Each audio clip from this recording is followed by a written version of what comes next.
आज हम क्लास 7 का कार्यपत्रक 27 करेंगे, जिसमें टॉपिक हमारा प्रकाश का परावर्तन है। आप सबको क्या आप जानते हैं कि प्रकाश का परावर्तन क्या होता है? वस्तुएं हमें कब दिखाई देती हैं? वस्तुएं हमें तब दिखाई देती है जब प्रकाश की किरणें उस वस्तु पर गिरती है और उसकी प्रकाश की किरणों की दिशा परावर्तित हो जाती है और परावर्तित होकर हमारी आंखों की तरफ गिरती है, तब हमें वस्तुएं दिखाई देती हैं। तो प्रकाश का परावर्तन किसे कहते हैं?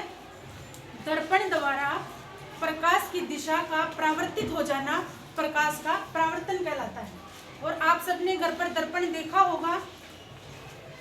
दर्पण की दो सतह होती है, एक चमकदार पृष्ठ होता है और दूसरी सतह पॉलिश्ड होती है।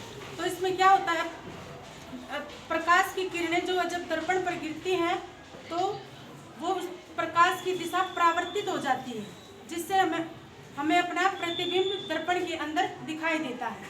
तो एक समतल दर्पण को लेकर हम एक एक्टिविटी करेंगे। दर्पण के सामने आपने जलती हुई मोमबत्ती को रखना है। जलती हुई मोमबत्ती को रखने के बाद आपने दर्पण के अंदर देखना है क्या उसका प्रतिबिंब दिखाई दे रहा है।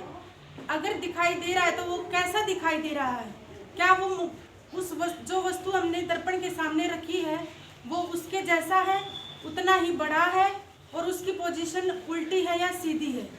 और फोर्थ हमें देखना है कि जो मोमबत्ती जो है दर्पण के सामने जितनी दूरी पर रखी हुई है, क्या उसका प्रतिबिंब दर्पण के पीछे उतनी ही दूरी पर दिखाई दे रहा है।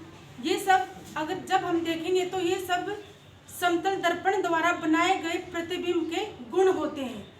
पोजीशन में वो सीधा होता है, दूरी समान होती है दर्पण के पीछे की तरफ, और वस्तु के साइज के इक्वल ही होता है। ये हमारे समतल दर्पण को लेकर हम ऐसा क्रियाकलाप करेंगे।